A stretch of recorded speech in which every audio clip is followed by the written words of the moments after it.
The University of Wisconsin-Oshkosh Fox Cities campus assists the City of Menasha with video recordings of city meetings.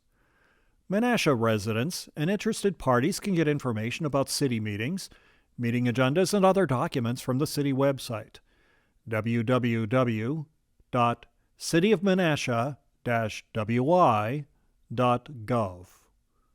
To express opinions about City of Menasha issues or these broadcasts, contact the Mayor's office, 920-967-3608. Contact the City Alderman. Contact information appears on the website. Or complete the electronic feedback form on the City website. All public portions of the meetings are recorded in entirety and are not edited.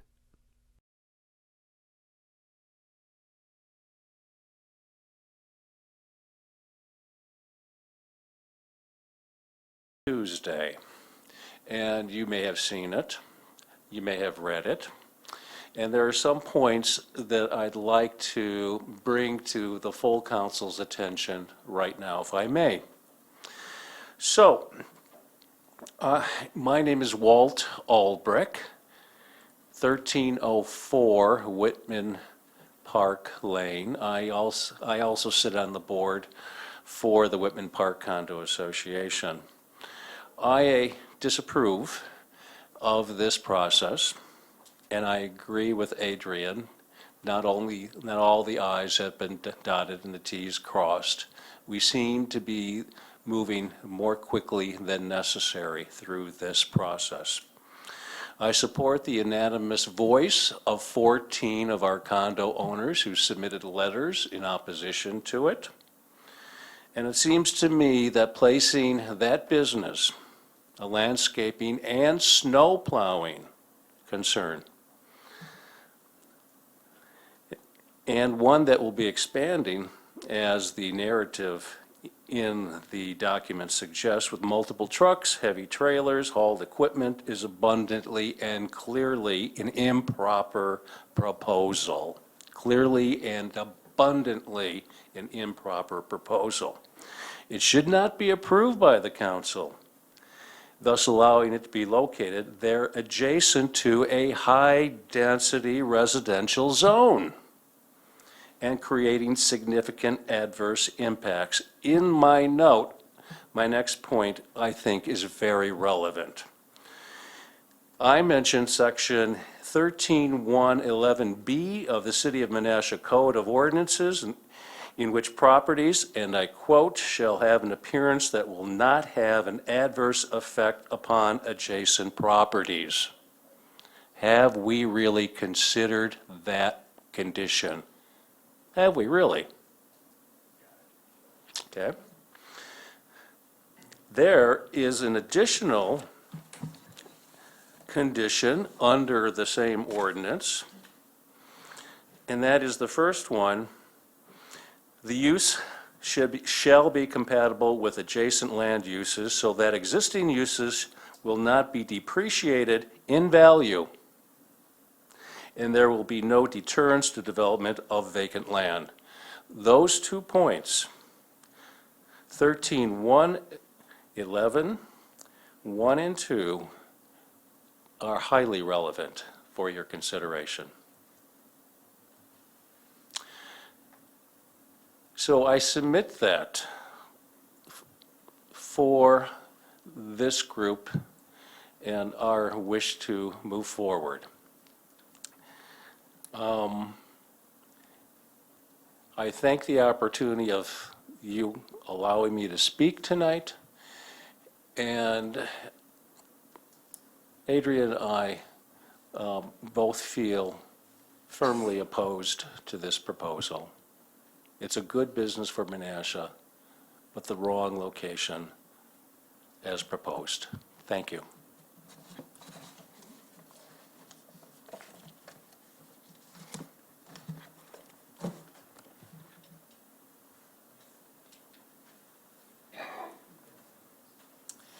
Good evening.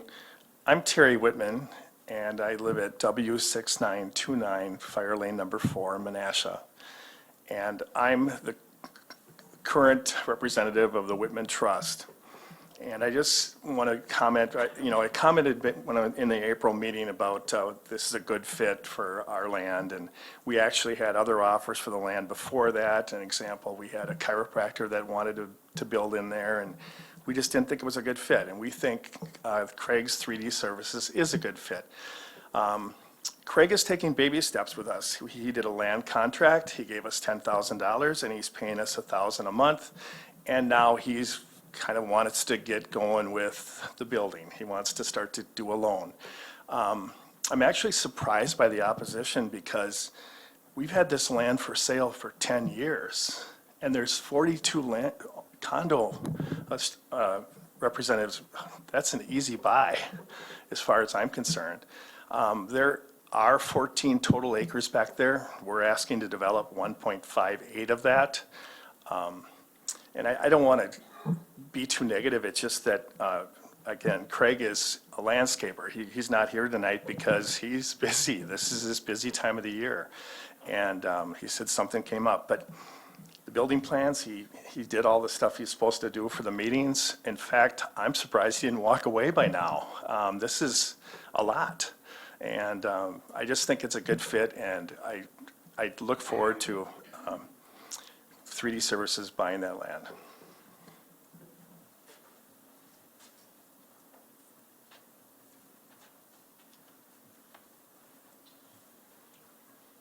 Hello, everyone. I think I need to adjust this because I'm shorter.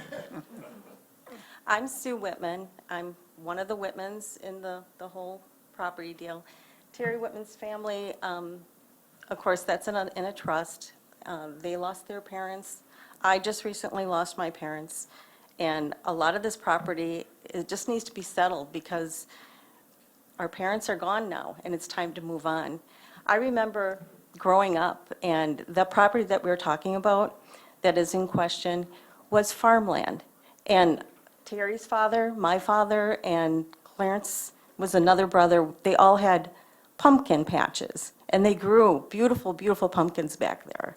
That was not a wetland at that stage. There's a difference between a natural wetland and a created wetland. And what has really transpired is when the Kenwood Center was built, the proper drainage was not put in. So all that drainage comes down into the Whitman land. So that needs to be investigated as well, because there is a big difference between a natural wetland and a created. So I wanted to make that point. But what can I say? We all love that property too, and we had a lot of fun growing up in that area. We had a trampoline center and lots of other fun things there. So that property is very special to us, but it is time to move on. And I have the property up for sale as well. So eventually it's all going to get developed. So it is time. Thank you.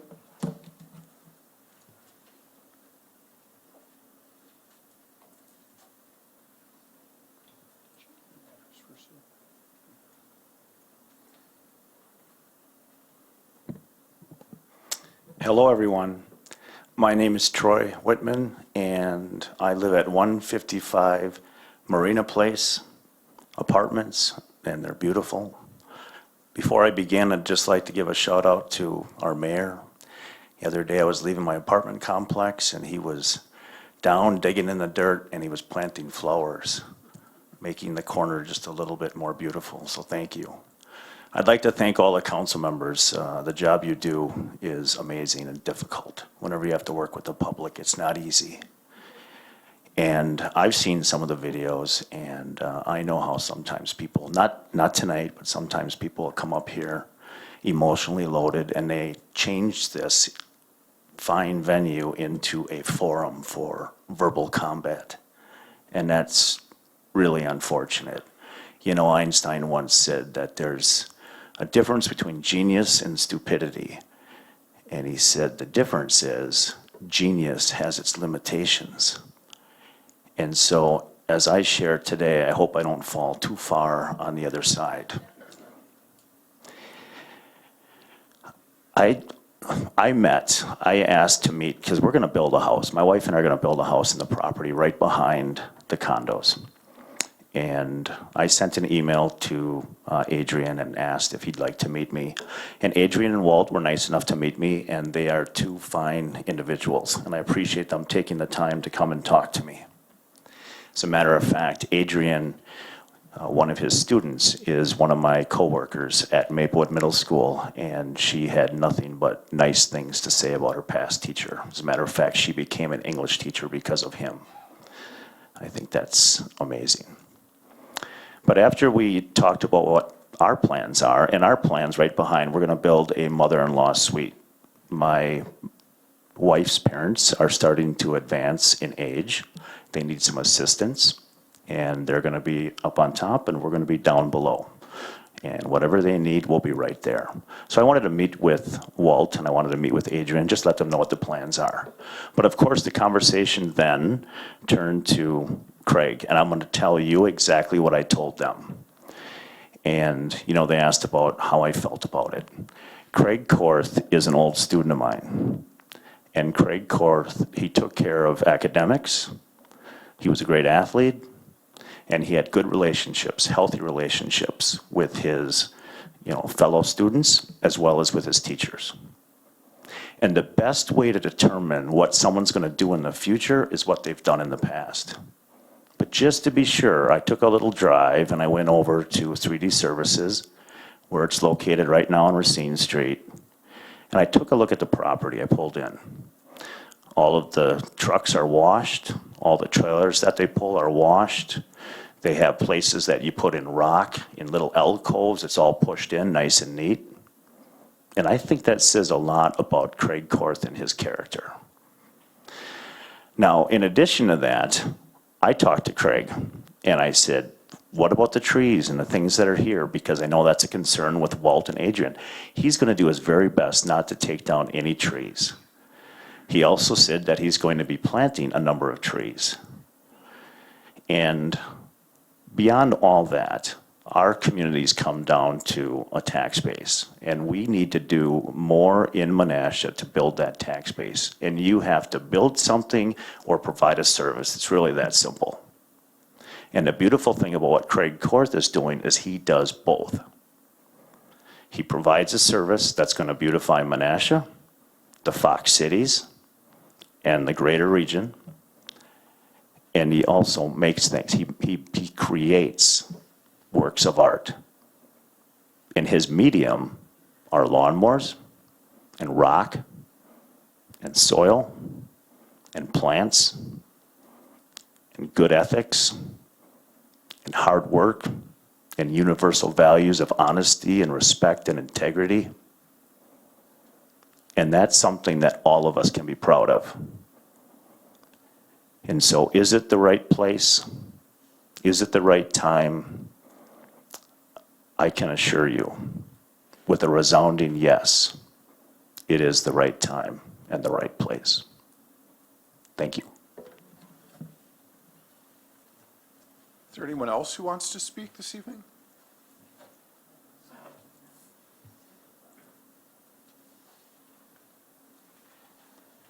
Good evening, Sandra DeBill Taylor, 545 Broad Street.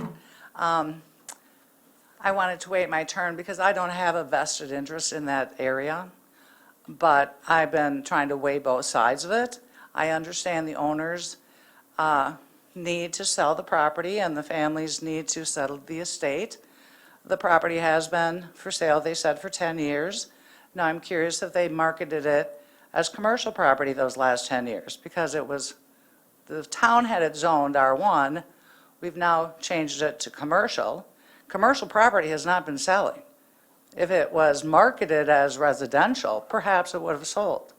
I don't know what they were aiming for and why they turned down a chiropractor. Talk about a perfect transitional professional office to a professional situation to condominiums. I'm sorry, but this 3D Services, as much as the owner may have really high morals and character, it belongs as an industrial site. What I've heard in past meetings, it's currently located at the future Quick Trip on Racine Street. It is not what we want to see coming off 441. And they are operating without a special use permit. There is a rush to get them off of there so Quick Trip can build. And I think community development helped them find this location. And it's not the right location. It belongs in an industrial site. If you go out on Lake Park Road, a similar situation with the mulch and the stone, it was on fire for over 4 weeks last summer. And it smoked up half of Calumet County. The first thing that really needs to be situated is the environmental. What is the Corps of Engineers, what does the DNR say? Can this be built before you approve a special use permit and a site plan? And then, what effect will road salt, the bins of road salt, have on that environmental situation on the wetlands if it seeps into the groundwater? What about the mulch and the composting? A huge area of compost and the smell and the heat that gets emitted off of that. Would you want to live across from what they have here on Racine Street? You buy a home, and these people bought a home with a property adjacent to them zoned R1. That's just like if you're out in Calumet County, you buy a home, R1, single family, and the city turns around and makes it commercial. Okay, well, now, commercial is one thing, industrial use is another. And this is really an industrial use. It doesn't belong there. Furthermore, going back, as was mentioned, the informal public hearing that state statute doesn't recognize, those people did not get notification. As a reminder, when the tower was built, the first public hearing, the adjacent property did not receive notification, and it was rescheduled to allow the public time to know that there was going to be a meeting. That's the whole purpose of these public hearings. It's not to rubber stamp something that's already been decided. The idea of a public hearing is to get public input before decisions are made. And the city seems to be doing this backwards. Also, regarding what they are proposing now, community development, I mean, I can pretty much disagree with everything Sam said, other than it has adequate utilities. It's going to be detrimental to adjacent property values. He mentions that they're going to require him to pave the gravel. Well, that's part of the code the way it is. That's nothing new. You cannot put new development in with a gravel parking lot. He's making it sound great. Oh, they're going to make them put up a fence to buffer their storage area and plant some trees. Anything abutting residential or a lesser density zoning requires, if it's C1, a 10-foot transitional buffer of plantings that will obscure it 75%. Trees, arborvitaes, evergreens, not just some spireas or daylilies. We are dumbing down our code. We are allowing anything to get built because we're landlocked. Well, the problem is, don't go for the lowest denominator, go for the best use of the land, the highest value. Do you think the adjacent properties are going to be attractive to other family, other condominium developers, other housing? No, nobody's going to want to build residential there. It's going to all turn into low-value commercial or more storage sheds or maybe another car wash. I just think this is a huge mistake that you've already made by rezoning it. And now, if you allow this, you're really kicking yourself backwards. I understand their need to sell, but market it to somewhere else. And why did you turn down a chiropractor? But you are really need to designate the environmental impact first. Thank you. Is there anyone else who wishes to speak on this topic this evening? May I add something that I forgot? Sure. Permissible? But, oh, I don't know if we're taping or not, but, oh, we are taping, so then I need you to come back up front. Okay, thank you. One thing that we're all forgetting about the site plan and what's required there, fencing of 6 foot in height, I think, is proposed. Am I understanding that correctly? 6 foot? All right. Please bear in mind that there are 2 condo buildings with 2 second-floor living units. People in those units on the second floor will be looking directly over that 6-foot fence into the operations of that landscaping and snow plowing business. Please remember that, all right? That 6-foot fencing isn't adequate for somebody living on a second-story condo unit. Thank you. Seeing no one else for that topic, we'll move on to the second special use permit, which is a rezoning request. Director Schrader? Thank you, Mayor. Before the Common Council this evening is also a request to rezone the Maplewood Middle School located along Midway from R1 Single Family Residential to GU Government Use District to match the use of the property. Staff really does not have a whole lot to add to this. Basically, the use is permitted within both properties. However, as they continue going forward, again, they would like to just clean up several of their properties and make sure that the use does conform to the proposed zoning. And again, this is requested by the school district. Is there anyone who wishes to speak on this topic this evening? Go ahead. Sorry, I hurt my leg at work. Hi, my name is Karen Jansen. I live at 1616 Acorn Court.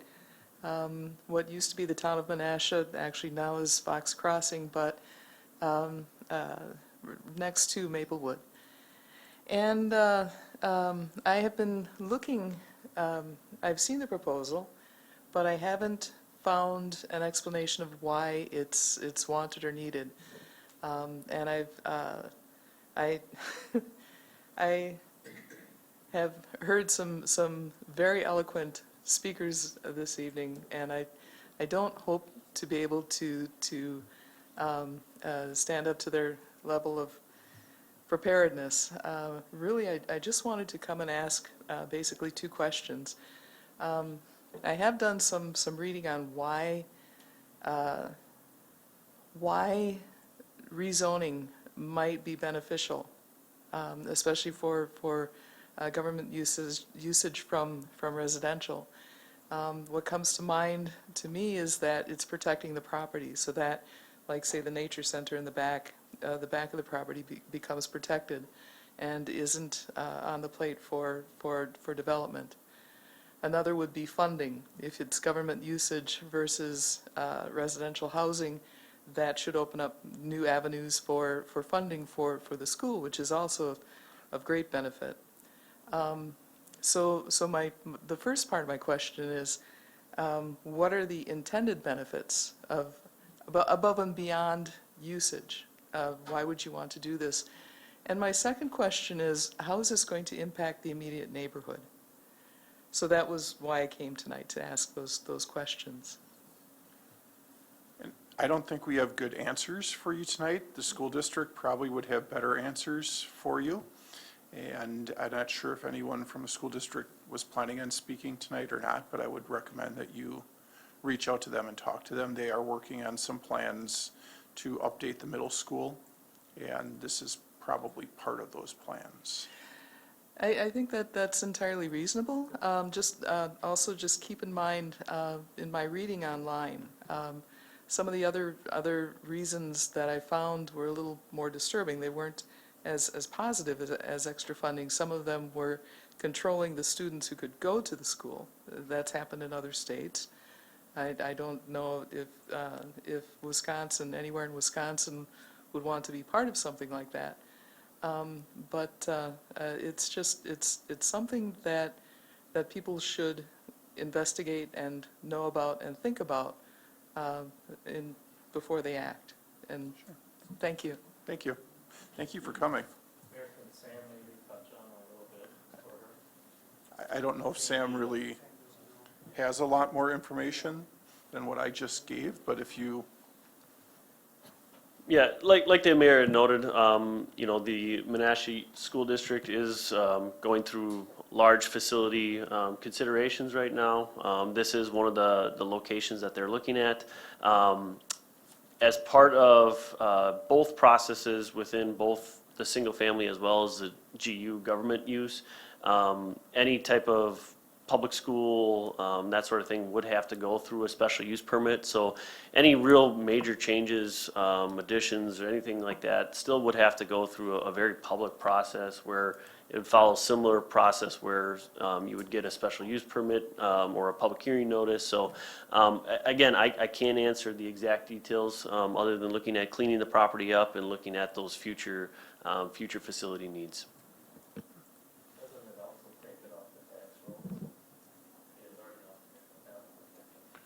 is there anyone else who wishes to speak on that topic? Seeing no one, we have another special use permit for an electronic message center at Menasha High. Thank you, Mayor. So this special use permit is for the Menasha High School. So currently their monument, they are looking at replacing that as well as adding an electronic message center. So a couple years ago, we did update our electronic message ordinance that did allow for these electronic message centers within institutional uses within residential districts, following several variances that were approved.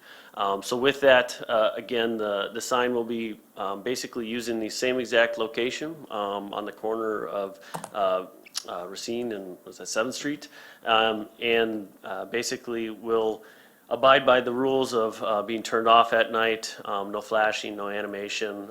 It has, our regulations require a minimum hold time, so it has to be stagnant for 3 whole seconds, and then also has to transition within 1 second. So basically, trying to keep that message as static as possible. So it allows them much more flexibility to change the message without sending somebody out there to update the changeable copy letters that was previously used, but in addition, it just allows for greater flexibility with that as well. Is there anyone who wishes to speak on that project? Seeing no one, we'll call that special hearing to a close. And then the fourth item, Director Schrader? Fourth and last public hearing.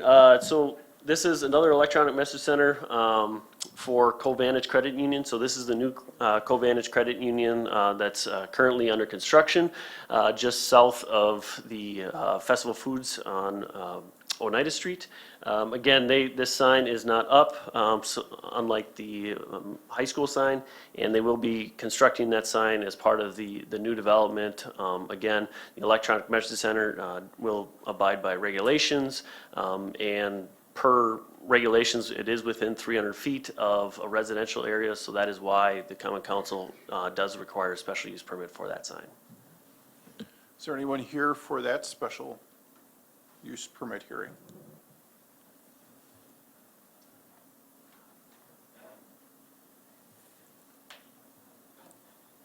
Sandra Isabel Taylor, 545 Broad Street. I apologize for taking up your time. I've had long discussions with the Plan Commission over this and with Sam, and let me go back. This was first presented to the Board of Appeals. Covantage had an existing sign they wanted to reuse. That sign did not meet our code. It was too large. There was over 5 things it did not meet. And it needed to limit the background to 30% of the sign area, changing the shape of the sign to reduce the limited surface area, use a darker color, using a pig screen. The internal light was wrong. The EMC, Electronic Message Center, is greater than 30% of the sign face and is not located within the lower one half of the sign. The proposed sign base exceeds the maximum allowable height, the whole gamut. So the Board of Appeals denied it, based on not meeting, 4 or 5 out of the criteria. So it then comes before the Plan Commission. Supposedly, they changed the message center. And their use at first for the Board of Appeals was that they wanted it for marketing purposes and advertising. That is not the purpose of a sign. A sign is to locate a business. We have gotten way off track with these electronic message signs. A sign in our code says it should not be used as marketing, as branding, or advertising. It is simply to locate a business, okay? Well, that's not happening. And that's the business industry as it is today. So a few years ago, community development, because we were getting inundated with requests for electronic message signs, modified the code. And at that time, it was St. Mary's, one of the churches. And before that, it was McDonald's. And the Board of Appeals allowed McDonald's to have that on a pole sign, which was unbelievable. But then what happened was, during all those discussions, and I have this here, and Sam wasn't there, it was Joe Stevens at the time. Changes were made, and I quote from May 7, 2019, "These changes would still protect residential and downtown districts while also adapting our code to new technologies." That was to allow electronic message signs abutting, adjacent to, across the street from residential uses only for institutional purposes. That's why I did not speak out against the high school, because that's an institutional use. A library, a religious organization, adjacent to residential for those purposes was changed in the code. But what is going on now is that they're taking this to any commercial property, no matter where it's located, can have electronic message signs. This property on Oneida Street has residential on 2 of the 4 sides. It should not be allowed, plain and simple. And we go over it and over it, plus the fact that, again, that was May 7th, May 20th. These changes will protect historic and residential districts. We're not protecting residential districts anymore. Community development doesn't seem to care about residential districts anymore. And the funny part is, in your packet tonight, so basically, I'm opposed to this sign. I'm opposed to all these signs being allowed in residential districts. And your code is wrong. And it even says, a member of the public, guess who, noted a concern on the language of the ordinance amending section 13-1-67 that was adopted by the Common Council, blah, blah, blah.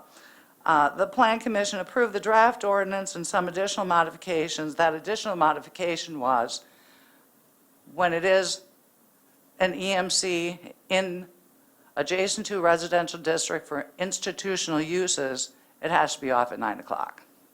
That was the additional. The section of the code appears to be inadvertently modified. Typo. I brought this to the mayor's attention, Sam's attention, they blew me off. Now they're kind of admitting it. We have other typos in our ordinances. This sign, in particular, abutting adjacent to a residential district, an EMC is not allowed. Thank you. Is there anyone else who wishes to speak on that topic? Seeing no one else, we'll move on to the report of department head, staff, and consultants. We have the minutes and communications. Does anyone wish to make a motion? Alderman Sevenik. Good evening. Thank you, Mayor. By the way, I just want to communicate, because we now are broadcasting, that no mow May is not in effect in the city of Menasha. Please cut your grass. That's not on the agenda. It will be coming up. Also, too, don't forget to get your dog license and your fire permits, because fire permits are all over the place and people don't have them. With that, Mayor, at this time, I'd like to make a motion that we place on file and receive minutes A through I and communications J through N. Is there any discussion? Seeing no discussion, all those in favor? Are there any opposed? Seeing none, the motion carries. Item F is public comments on any matter of concern to the city. Is there anyone else who wishes to speak?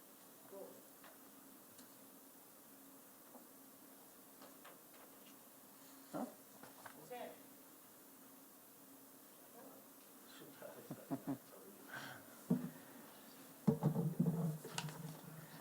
I'm here. My name is Betsy Hartzheim. I do a lot of walking on the trails with my dog and with Sandy, and she's hard of hearing. She cannot hear a bike coming up behind her. I have gotten hit by bikes on the trail. Something has to be done, and my solution is no bikes are allowed on there unless they have a bell to notify them coming up behind us. It's not a raceway, and the bikes don't seem to slow down at any point. If I get hit again, something's going to happen. And we don't want that.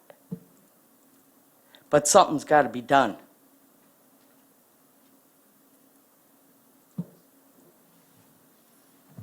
Thank you for bringing that to our attention. We'll take a look and see what else we can do. Thank you. Anyone else?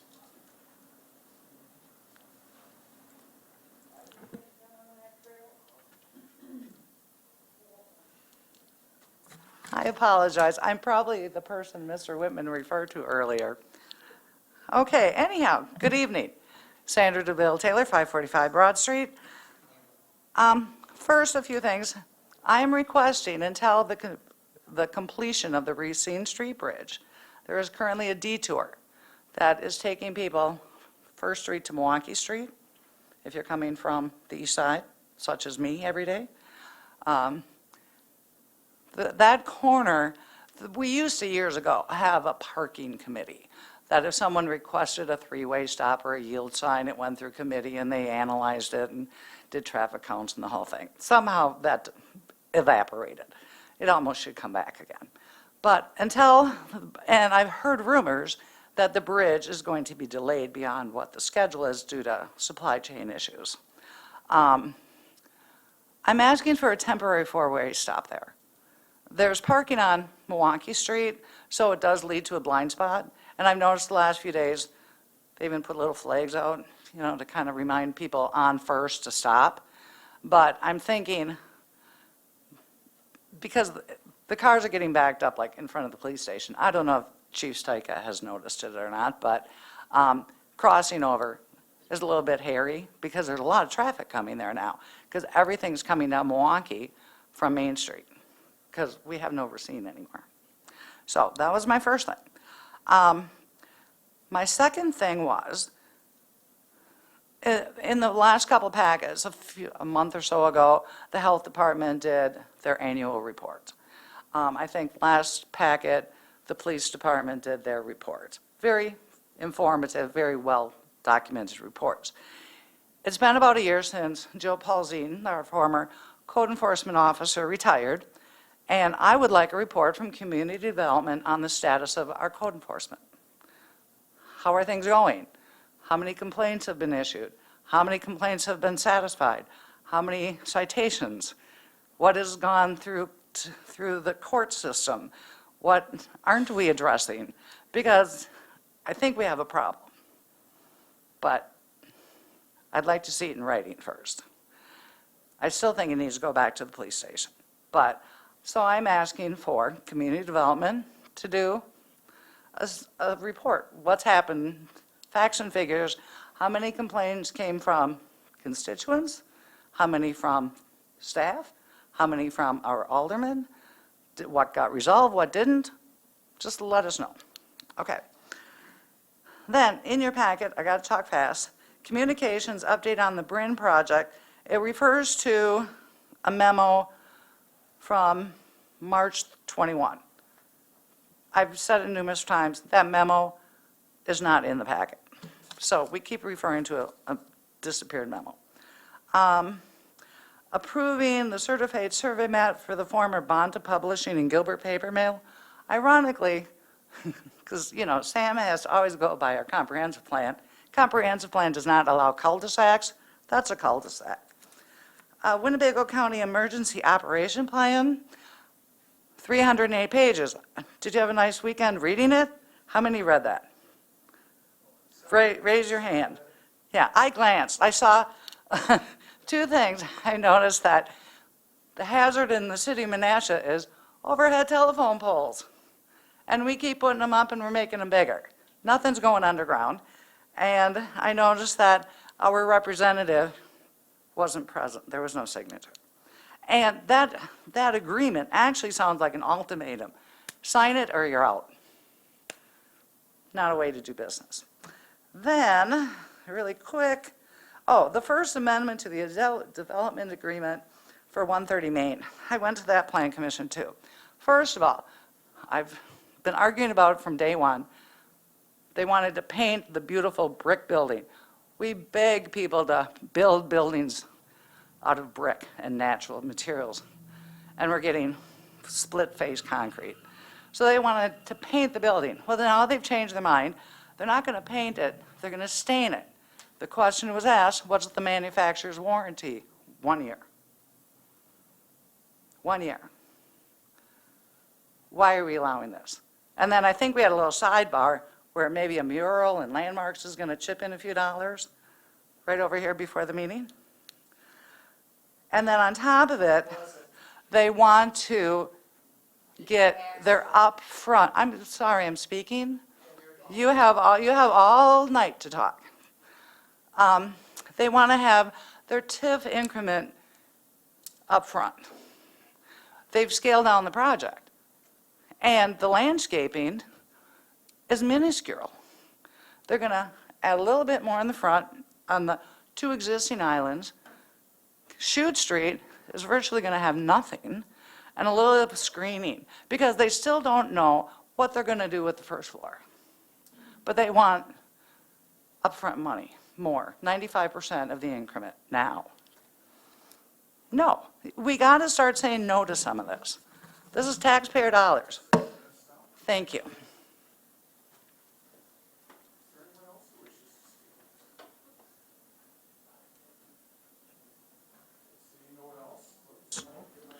Yeah, I might have to turn the mic on. Seeing that there's no one else to speak, we'll move on to the consent agenda. Does anyone wish to separate items this evening? Alderman Nichols? Thank you, Mayor. Items 1 and 5. Alderman Sevenick? Does anyone else have any others to separate? Otherwise, I'm just going to make the motion here.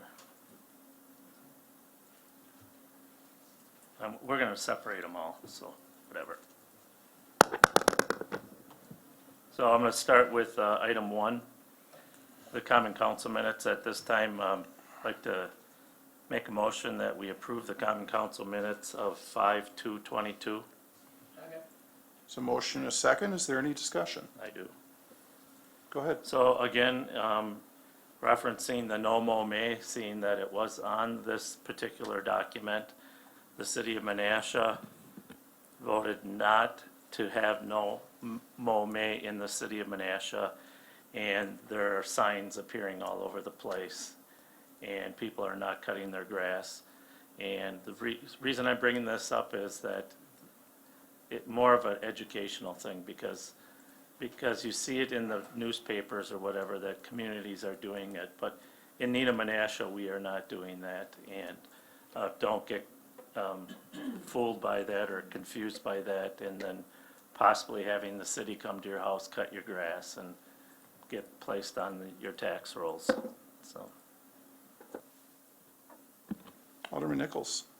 Thank you, Mayor. I have a correction to offer, and that is on page 4.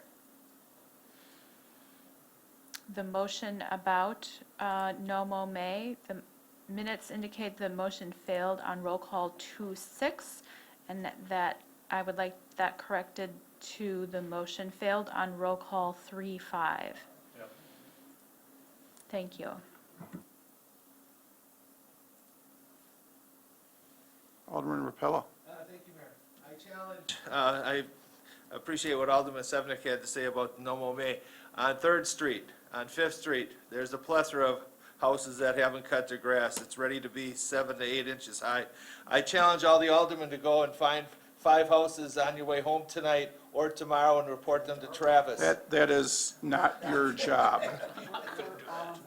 We're off topic here. Oh, I do. Travis loves to hear me. So I challenge, we need to keep Menasha We clean. We're just- home of the car wash, cleanest cars in the valley. Let's make our city lawns looking nice as our niche. Thank you. I would say something, but I'm not going to. Thank you, Don. Well, you don't have a lawn to cut, so what do you care? Seeing no more discussion, all those in favor, as corrected? Aye. Are there any opposed? Seeing none, the motion carries. Item number 2 is awarding contract unit 4 for crack sealing. Is there a motion? Alderman Schmidt. Yes, I'd like to make a motion to award contract unit number 2022-04 for crack sealing of various city streets to Precision Seal Coating Incorporated in the amount of $78,230. There's a motion, a second by Alderman Sevenick. Discussion? Go ahead. Oh, just second? Is there any other discussion? Is there any other discussion? Seeing none, if we could have a roll call vote, please.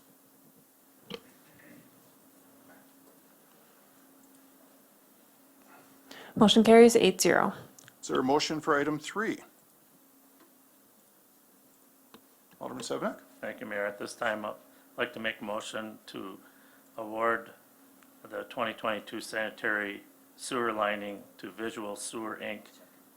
in the amount of $89,756. Is there a second? It's a motion, a second. Any discussion? No discussion?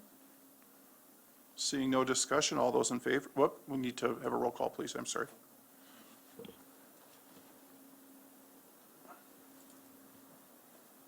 Motion carries 8-0.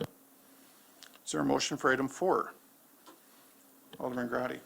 Yes, thank you, Mayor. At this time, I'd like to make the motion for Matt Schultz to approve to go back to the heavy equipment operator at $29.57 per hour, effective May 16th, 2022.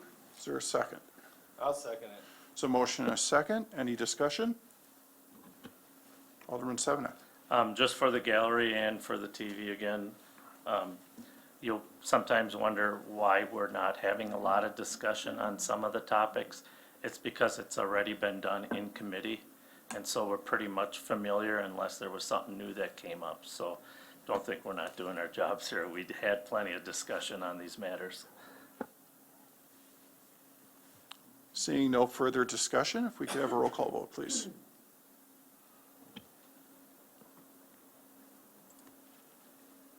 Motion carries 8-0. Do we have a motion for item 5?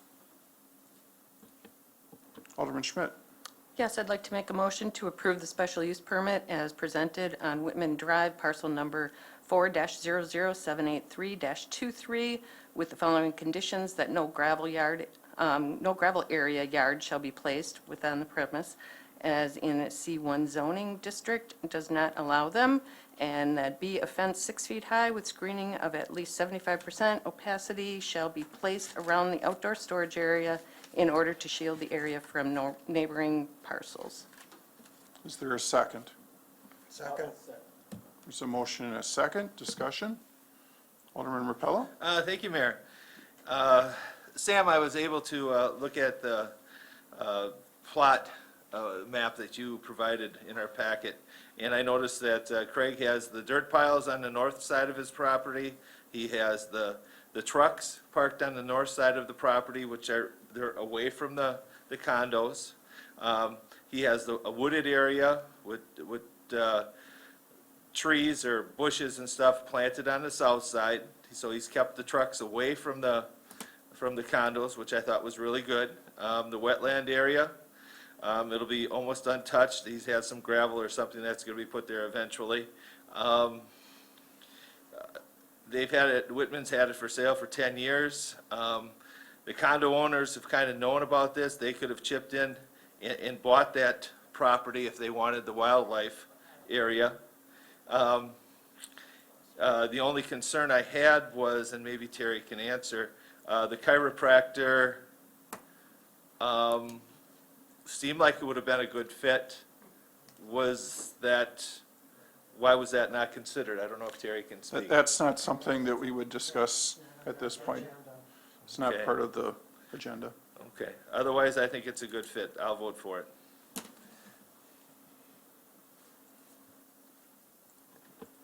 Alderman Nichols. Thank you, Mayor. I'd like to add 2 conditions to the permit.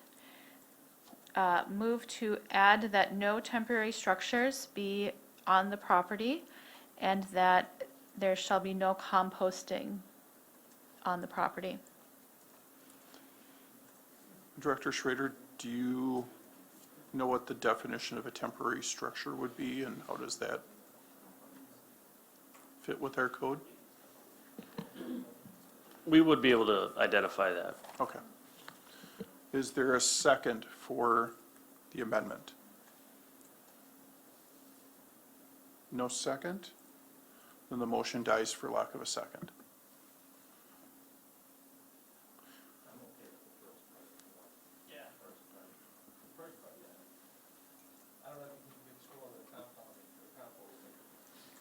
Alderman Nichols? I'll separate the questions. I did speak with Director Schrader before bringing these forward. And so I'll stick with the first one. I'll start with the first one. Move to add that no temporary structures be on the property. So motion and a second. Any discussion on that? If you could raise your hand since we have multiple lights. Seeing no discussion, all those in favor? Aye. Did you want to do the second half too, Becky?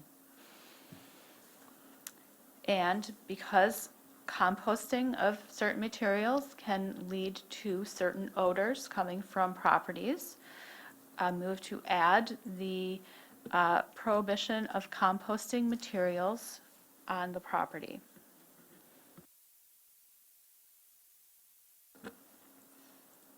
Seeing no second, the motion dies, lack of a second.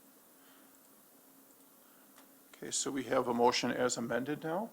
Alderman Seven, did you want to discuss? Yes, I have discussion. Thank you, Mayor. So I didn't have a lot to say last time around. I thought I'd let my colleagues kind of go with it more.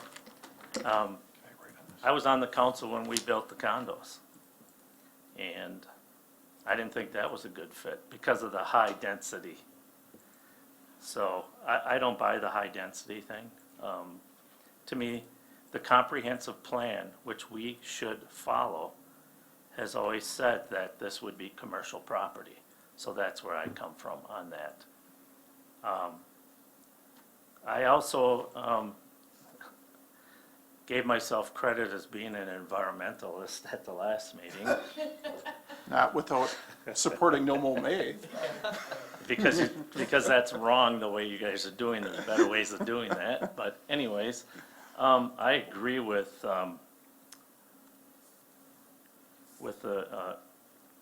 Adrian and Walt about the nature area. The first time I ever saw a fox was on that road, and that kind of tugged at the heartstrings for me. But then I also look at, the other day we were looking at old pictures, and somehow, where were those, Randy? You were around. Oh, we went to that that event that Tom put on for the downtown, the walk downtown thing, and they showed the Whitman Airport and the Whitman farm. This was farmland, and it wasn't a single tree, exactly. So what really hit me was what Terry said about a month ago. It's not fair that they have to continue to pay taxes on this property while the condos enjoy it. And that's also, Terry made a good point, and Randy kind of got poo-pooed before, but it's been on the market for 10 years. You have 49 members. There was a possibility of you possibly purchasing it or creating a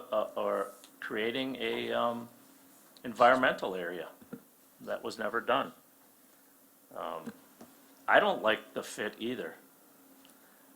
I think it was Sandra that mentioned, would you like this across the street from you? And I'd have to say no. But it is commercial property. I don't have commercial property across from me. That was the decision I made when I, where I live. So, but probably the biggest concern I have, someone made this comment, I believe it was Adrian, makes a good point. This is 1.5 acres, and they're concerned about possible definition of wetlands. And I hope that the DNR or the Corps of Engineers doesn't come back and tell us that, no, you can't develop on this property, because we just went through a whole lot of what we didn't need to do. And I think we are putting the cart before the horse. So that issue kind of bothers me, that, but Sue made a good point that that probably was created later on down the line, where the water is obviously coming from other areas into that area that kind of created that situation. So at the last meeting, I agreed that this property should be allowed to be sold, and that we should take these steps, and I'm going to still be there. But I did want to at least share with the two gentlemen that came here, where if you were sitting in my chair, I got to make a decision here one way or another, and I just take all the pluses and minuses, and I think the land should be allowed to be sold. And just coincidentally, because I'm living here in Mayberry, I happen to know the individual that wants to buy the property also, and he is of high character. In fact, he did my sister's place. So I think what Troy said is that, he mentioned about his character, he's lived here his whole life also. Their family is a big part of the city of Menasha, and I believe that they're going to always do the right thing, and they're not going to make it some sloppy mess. And he's already proven that he doesn't operate that way, and therefore I'm going to support this. Alderman Hammond. Thank you, Mayor. Director Schroeder, I just have a question for you, and I apologize for putting you on the spot, but we've been having a lot of discussion within the gallery. There's been a lot of discussion on the definition of wetland, what is natural and what isn't. Could you just walk us through the protocol for determining that, and what actions have been done, and what would happen if the DNR deemed areas of this particular land were natural wetland? Certainly. So as you can see on the site map, there's probably too many mics on. As you can see on the site map, there is the wetland delineation within the outdoor storage area. This is not the entire site. The entire site is not wetlands. These delineations, again, are professional staff that I believe Dave even has assured delineations, which means they have staff that are trained to do full wetland delineations without needing a second opinion from the state. So again, they are fairly certain that the wetland area identified on the site map is the area of concern. So even if they couldn't touch it, a lot of the site is developable. and they could certainly pull this outdoor storage yard back, reconfigure some things to make this work. But again, this is their ideal situation. They do need to, and I believe they have already started that process of determining whether it is artificial or non-artificial, so they submit that paperwork. Basically, they do go out, they do all the field work, submit that paperwork to both organizations. They will determine if it's federal or non-federal, and then basically follow through that process. You are allowed to fill up to 10,000 square feet of wetlands on any given property. So again, that comes into play. You are allowed to also work with the DNR and the Army Corps to relocate wetlands, to buy into wetlands. So there's a lot of different alternatives or possibilities here. So again, I do not see the wetlands as a major flag or not following the correct procedures in the process.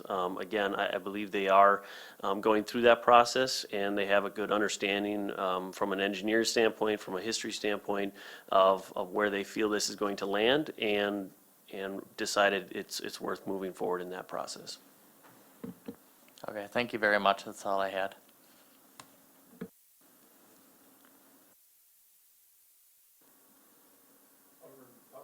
Thank you, Mayor. Just again, looking at the plot map, Craig has got the concrete where the dumpsters are over on the north side. He's also got where he has the concrete pillars, and so he can have the losing my mind here, but he can have the brush and all that, what do you call that stuff? The composting pile right there. So it's, again, on the north side, away from the condo. So he's doing his best effort. So thank you. Thank you, Mayor. Yeah, this is a tough one because I can understand the condo people with not having neighbors or a building or whatever else might be across the way, and you can enjoy nature and everything. But Mr. Terry Whitman at the last meeting stated that, his family, the trust, has to come up with these tax dollars. And they've been having to come up with these tax dollars since both of their parents have passed away. And that's tough. And they've done a lot with that land back there in donation to other stuff, their parents, and what they have done for the community. I trust their judgment in Mr. Korth. Troy spoke highly of him, and I know the Korth families too. So it's not going to be a rundown area. And I think Mr. Terry Whitman stated tonight that it was for sale. I was for 10 years, and nothing was ever done or pursued or asked. So that's important to me, and I think to preserve, like they say, it's 1.4 acres of the whole area. The wildlife will still be there, and with the trust fund and everything else, and as we're all aging, it's nice to put some of this to bed and get on with what we have to do. So I'm in favor of supporting this.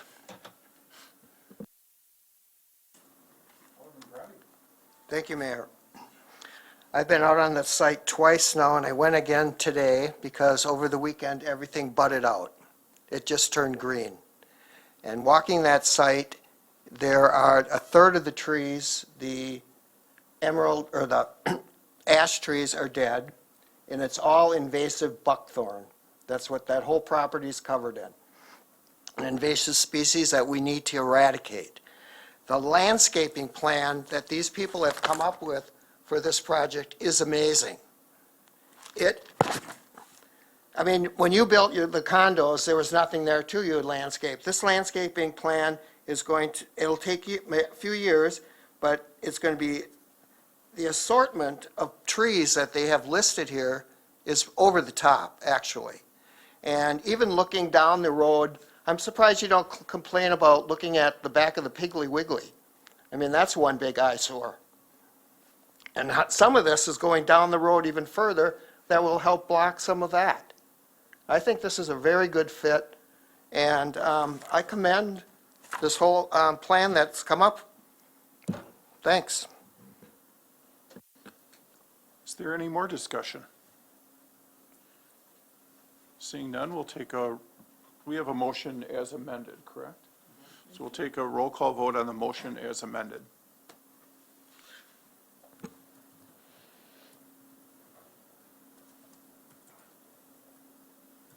Motion carries 8-0.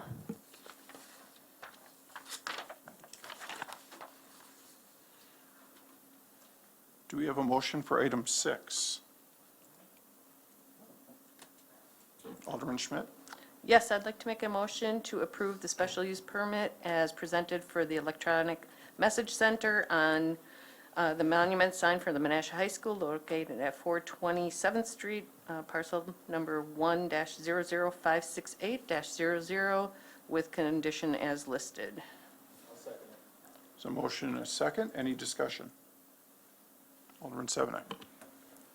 I think Sandra did state it, but again, for the public, it is, there is a time limit. This won't be running all night. Was it 9 o'clock or 10 o'clock? 9. And are you sure it's 3 whole seconds? I just found that funny. All right, that's all I have. Thank you. Seeing no further discussion, if we could have a roll call vote, please.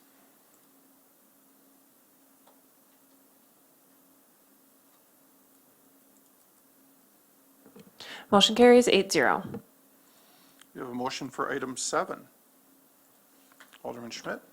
Yes, I'd like to make a motion to approve the special use permit as presented for Covantage Credit Union located at 1305 Oneida Street, parcel number 7-00054-00 with condition as listed.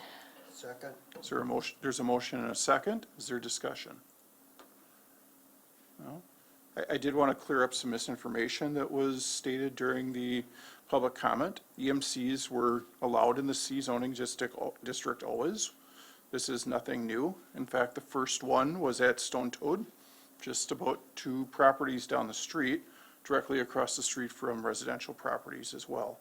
What was changed was they were allowed to be in areas that were zoned residential but used for institutional uses, much like what we were talking about with Maplewood School or the high school or St. Mary's. So that's what changed, not the use in the C district.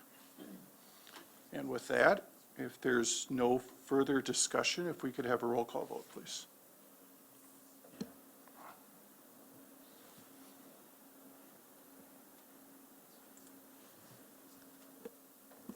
Motion carries 8-0.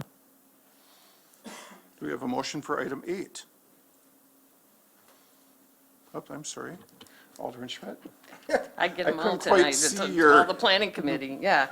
I would like to make a motion to approve the certified survey map as proposed for the lot consolidation of 2633 Canvasback Drive, parcel number 7-00848-52, and the portions of parcel number 7-01716-00 with condition as listed. Second. So motion and a second. Is there any discussion? Seeing no discussion, if we could have a roll call vote, please.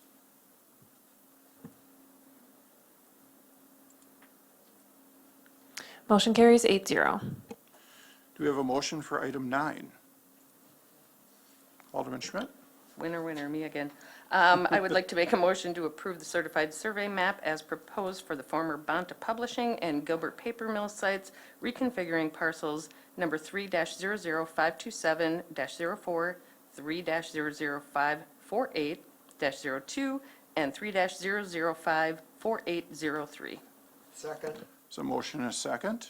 Is there any discussion? I have a question for Director Schrader. There was a comment that cul-de-sacs are not allowed via our comp plan. I know that there's lengths, maximum lengths. I do not know of anything else. Is that true? The comprehensive plan states, that was just updated, discourage cul-de-sac streets in favor of connected streets except where topography, environmental conditions, or lot configurations undermine this policy. Again, I would see this situation as a special circumstance, being directly abutted to a street and a Lawson Canal, as well as looking at the development. So I do believe that we are following the comprehensive. So it doesn't prohibit it, it just Correct. recommends not using that when possible. Any other discussion? Seeing none, if we could have a roll call vote, please.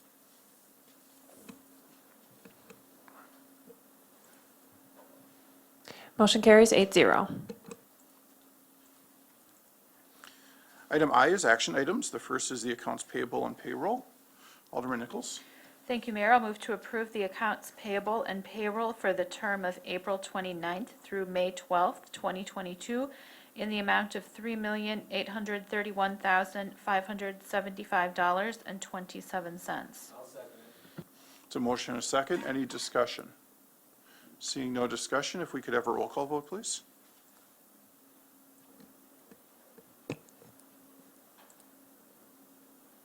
Motion carries 8-0. Item 2 is the Winnebago County Emergency Operations Plan. Alderman Nichols. Thank you, Mayor. I'll move to approve the Winnebago County Emergency Operations Plan. There's a motion and a second. Any discussion? Did you have discussion, Becky? I did. Go for it, since you get to live this twice now. I did. It's my second time reading it. The county board passed this at its last meeting, and it is a required document by the federal government, by FEMA. I think it's by FEMA. And it has to be done every 10 years, I think it is. And basically, we can choose to approve it, and that makes us eligible for grants. If we choose not to approve it, then we're not eligible for any of those grants either. So that's the trade-off. Alderman Sevenik. And I want to thank Alderman Nichols for sharing that. I had called ahead to Commissioner Gordon, Deputy Director, Commissioner. Where did Commissioner come from? Oh, the Batman, huh? Sounds good.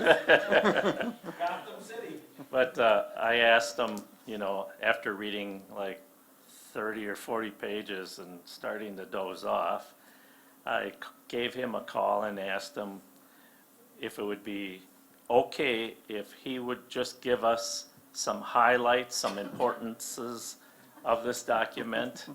I gave him a homework assignment. I told him he didn't have to, but he agreed to it, so, less than 5 minutes, yeah. Thank you. Alderman Nichols pretty much summed it up. It is a plan that's required in order to get federal funding for FEMA-type grants and things of that nature. The county is basically doing this on a county-wide basis, and they're allowing the communities within the county to adopt that plan and be part of that plan, and it makes us eligible for that. We've approved this in the past, I think most recently, maybe around like 2009. We also passed the one for Calumet County, I believe, here a meeting or two ago. So it's not uncommon. We've seen this before. We're not obligated to do anything as part of this. I know talking with Winnebago County, the city of Oshkosh has gotten some money for flood control and things of that nature through this program. Do I know specifically what we would qualify for? No, I don't. But there are reasons and opportunities potentially for us to receive some money at some point because of this. Okay. Alderman Grady. Oh, thank you, Mayor. I was just trying to find the page, but they still list the Bryn in here under historic buildings, and I think that should be corrected. What was the first one? I don't know what that even is, somewhere on Racine or 9th or whatever. Yeah, there were some odd ones that were in here, but that one for sure should be removed. Thank you. Maybe we'll get money if something happens. Corey, are you going to take care of that then? Yes, I'll mention that to them.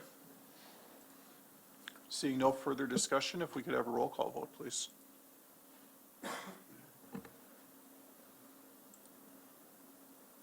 Motion carries 8-0. Item 3 is the First Amendment to the Development Agreement by and between DH 130 Main LLC. Director Schrader, there is some misinformation about the payments that was talked about in the public comments. Did you want to explain the payment plan as well as how that relates to some of the other downtown properties that we have similar agreements with? Except you're not on that page, I see. Are you at 250? It's a ways to go yet.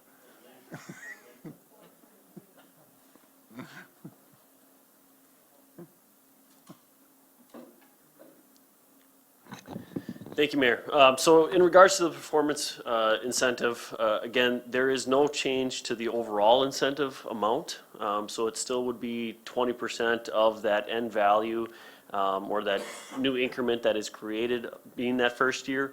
What is changing is the amount that we are actually paying to them on an annual basis. So again, instead of paying over 12 years, we may pay over 10 years now because of a modification from a 75% to 95%. Again, those are just examples.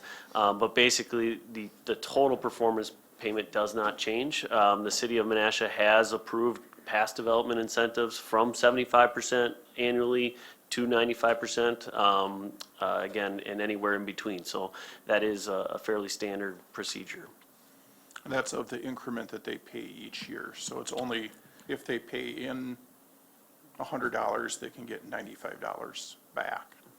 Correct, and that's of the new taxes. So if the property is currently assessed at $500,000 and they raise it to $1 million, again, all examples, it's only on taxes of the second $500,000 for that portion. Alderman Sevenick. Thank you, Mayor. I'd like to make a motion that the Common Council approve the first development agreement by and between the City of Menasha and HD 130 Main LLC for the development of 130 Main Street in Menasha. There's a motion and a second. Is there any further discussion? Do you have more, Stan? Yes, I do. I have two things. So, also a reminder that this is a PAYGO style TIF, so when it comes to the payments, that the developer has to follow our protocol on this matter before they receive any type of payments. Also, too, for the longest time, I've always had a hard time with the stain issue also. I know that, and I can't speak for him, but former Alderman Taylor had strong feelings about the stain on the building also. And I guess, in fact, today I stained my deck. I gotta do it every year. Because it comes apart, it comes off, and so, but that's a deck, that's different. And I just want some type of guarantee that if we color this building, that this is something that you could prove to me that's been done elsewhere and it isn't flaking or it isn't coming off or anything, because I'd rather just see the brick as is, if that's gonna be the case. It's all nice and fine if it lasts 5 years, but then, 8 years down the road, all of a sudden you guys sold the building for a profit and all of a sudden it's all falling apart. So that's just a concern I have, and I want to go on the record of that. But otherwise, I did make the motion and it was seconded, right? There was a motion and a second for the First Amendment to the development agreement. Attorney Captain wanted me to make sure that was. That's how I read it. Okay. What was agreed to? Seeing no other discussion, if we could have a roll call vote, please.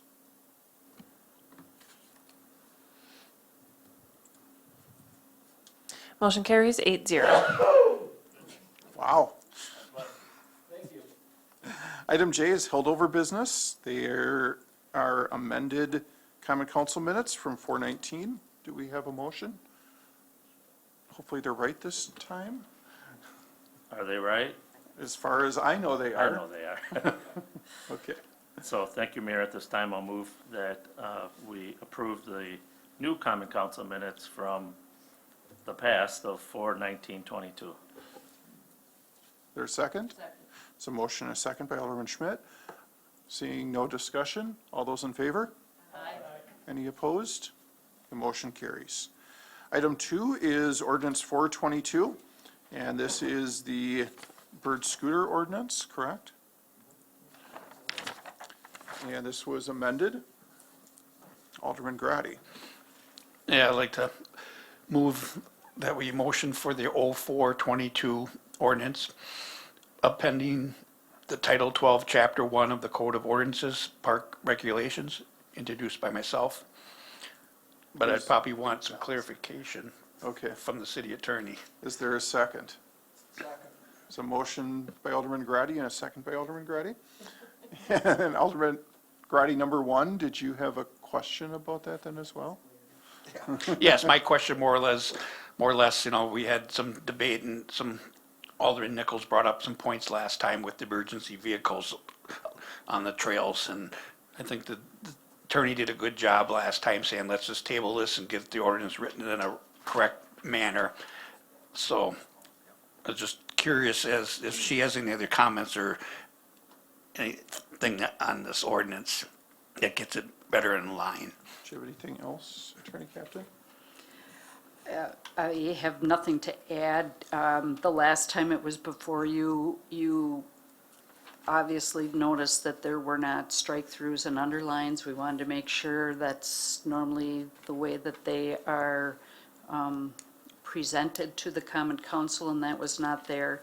And there were some words that were missing, or it really didn't read correctly, and somehow or another they got, something happened to them, so we put them back in. And so the words that you see here, what was added was emergency vehicles, because the ordinance had said motor vehicles are restricted to the roads, drives, and parking areas. That, you'll notice, was just moved up from where it was to the top, and then we added emergency vehicles, and then referenced section 12-1-14B, which is another section that's on trails, just to ensure that, you know, if the police are noticing motor vehicle, the formal definition of a motor vehicle includes things that you wouldn't think are motor vehicles and excludes other things. And so for them, that we thought was to be very helpful. And then in section 12-114, we added bicycle ways, because that is something that already is in our ordinances. And that is, we wanted to use the same words that we already have in our ordinances elsewhere. And we also put in reference section 10-2-1D, which is where you find the definition of bicycle way. So that was to help people kind of put everything together and put both of them together so that they read better. Thank you, Captain. My other question then would be for Police Chief Stika, that, I mean, he was involved in the conversation last go-around, and just want to get his blessing, reading the ordinance, that it's what you expected for the emergency vehicle portion of it. Oh, okay. I'm just waiting for you to give me permission. Yes, by all means. Megan, Pam, and I had a great conversation about it, and we found some nuances, and I think we're all happy with how it turned out. Okay, thank you. Alderman Sevenick. Earlier this evening, there was a lady who seemed to be very upset. I believe her name was Betsy Hartzheim, and concerned about having a horn or something. We've all walked the trails where people have come by. I don't know if that's an educational thing that we have to do or what, but I think we shouldn't, I mean, it would probably be part of this ordinance at some point, especially with the scooters and that. The scooters have little beep beeps on them. There are signs, I believe, on both of the trestle bridges from pace setters talking about courtesy, is that what it was called? Etiquette. I knew there was a very specific word. And it does talk about both etiquette for bikers and etiquette for walkers, because I think in some cases, both. Do you have a bell on yours? I do have a bell. See, In even the fact- mayor has a bell, so. In fact, I 'Cause I bought. thought she was talking about you this whole time. so. No, in fact, I bought that bike just because of the bell. It was a very Okay. expensive bike for the bell. But, I could have got for $10 I guess probably. what I'm just trying to get at is if the council thinks there's another way or something to address this, bring it forward, but I think it's an educational thing, and I hope she didn't leave thinking like we're not doing anything for them, because we're not allowed to talk back, during that process, and maybe she left thinking we weren't gonna do anything or help her, so maybe Mayor, you could follow up. I can see if I can. When you call her, ring your bell, so. I normally have my bell in my office, so.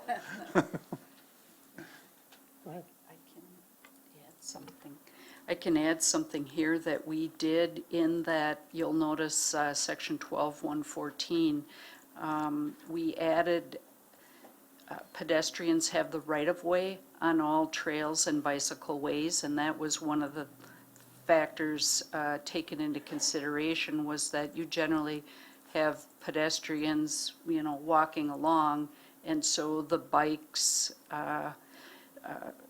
and any of these items that people would be riding and would likely pass up pedestrians, they need to be the ones to ensure that they are giving a warning and moving around them. Alderman Nichols. Thank you, Mayor. Just wanted to say thank you to Attorney Captain and Chief Stika and Director Sackett for your willingness to take a second look at this and make sure that we were getting what everybody wanted and needed from this ordinance change. Thank you. Seeing no further discussion, if we could have a roll call vote, please.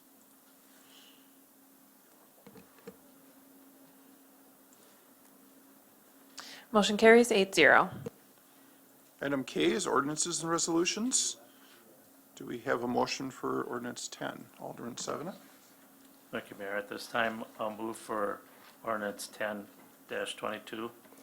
This ordinance amends section 10-1-14, parent F of motor vehicle and traffic ordinance. Is there a second? Second. So motion and a second. Alderman Sevenick? For the public, this is just to allow for basically a block, half a block of 9th Street to be able to allow for semis to be able to go into the gas station at our future Quick Trip. Seeing no other comment, if we could have a roll call vote, please.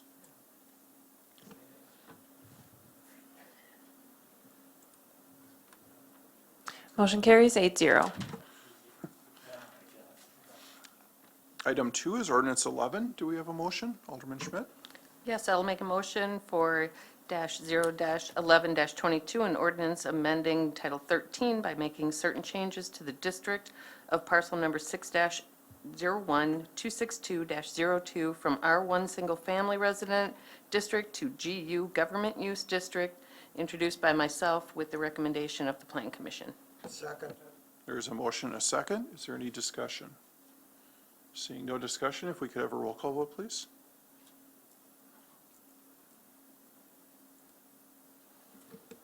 Motion carries 8-0. Item 3 is resolution 14. Do we have a motion? Alderman Grady. Thank you, Mayor. I'll move for resolution 14-22, the resolution accepting the Lawson Canal Naturalization and Public Access Concept Plan, authorizing the application of grant funding and continuation of design/urban renewal and the implementation of the project, induced by Alderman Ted Grady. So motion by Alderman Grady and a second by Alderman Grady. Any further discussion? Seeing none, if we could have a roll call vote, please.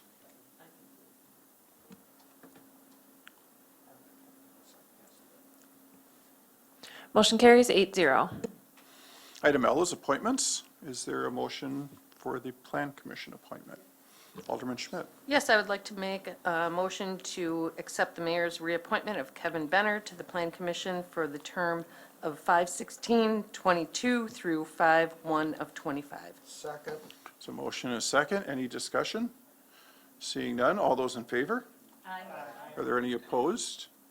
Seeing none, the motion carries. Item N is public comments. There was one other correction that I wanted to note, that the memo about the Bryn in March, I believe that was, has been updated, if anyone's interested in that memo that was commented on that during the public comments that was not there originally. So is there anyone else from the public who wishes to speak at this time?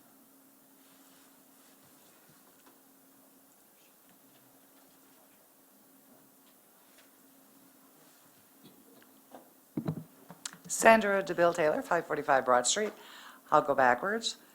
What the mayor just mentioned with the Bryn update, before I came, it was not on there, so maybe there now. he can, well, I checked. okay, at 4:30 it wasn't. What's really ironic is, if it wasn't so serious, it'd almost be funny on some of the things and the reasoning behind it. I was actually almost going to recommend that you appoint, or not recommend that you appoint Kevin Benner, just to see if you would vote against it. Kevin Benner's great on the Plan Commission. He belongs on the Plan Commission. I was just curious to say if I said, oh no, you do the opposite.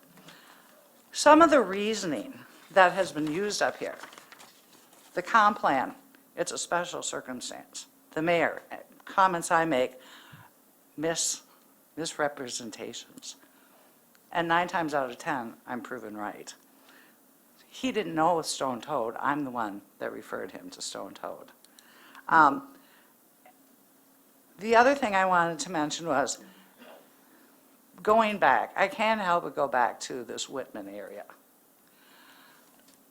To tell people who have been living there for 40 years, when the adjacent property has been zoned R1, and it was just recently zoned C1, that if they didn't like it C1, they should have bought it? That's preposterous. To actually insinuate that, to say to somebody out in Calumet County, Province Terrace, Lake Park lot, they've been sitting there for 10 years, that if you want to make sure what's going up there, you should buy the lot. That's what you just told those people. I don't think they had opposition to more residential, to more condos, professional office buildings coming in. It was this use, which really is an industrial use. That, I think, is what they had concern about. And of course, they're going to be losing wildlife with any development. But to have that next door, that is what I was concerned with. Because I see our code getting dummied down. What we've been approving are storage buildings and landscape facilities and for 95% of the time, it's because it's on Valley Road or adjacent to Fox Crossing, and we don't really care about their property values. So we let it slide. And this was pretty much the same situation. It's really kind of sad, but whatever. Council hasn't changed much. Have a good night. Is there anyone else? Go ahead. I just want to talk something earlier that was brought up. So earlier we were talking about grants for artwork. Last year, one of my buildings in Appleton. We had some grants for artwork, and we had kids come and do awesome murals. And it really allowed them to be closer to the community. Really not happy that earlier it seemed like we were talking about something shady, when really we were just trying to do something for kids. So that really upset me. This was not on the agenda. I'm just going back to what was brought about earlier, about our meeting. I don't really care if anyone attacks my development. That one really hurt. So thank you. Is there anyone else this evening? Seeing no one else, if there's I would accept a motion to adjourn. All those in favor? Aye. We are adjourned. Thank you. The University of Wisconsin-Oshkosh Fox Cities campus assists the City of Menasha with video recordings of city meetings. Menasha residents and interested parties can get information about city meetings, meeting agendas, and other documents from the city website, www.cityofmenasha-wi.gov. To express opinions about City of Menasha issues or these broadcasts, contact the Mayor's office, 920-967-3608. Contact a city alderman. Contact information appears on the website. Or complete the electronic feedback form on the city website. All public portions of the meetings are recorded in entirety and are not edited.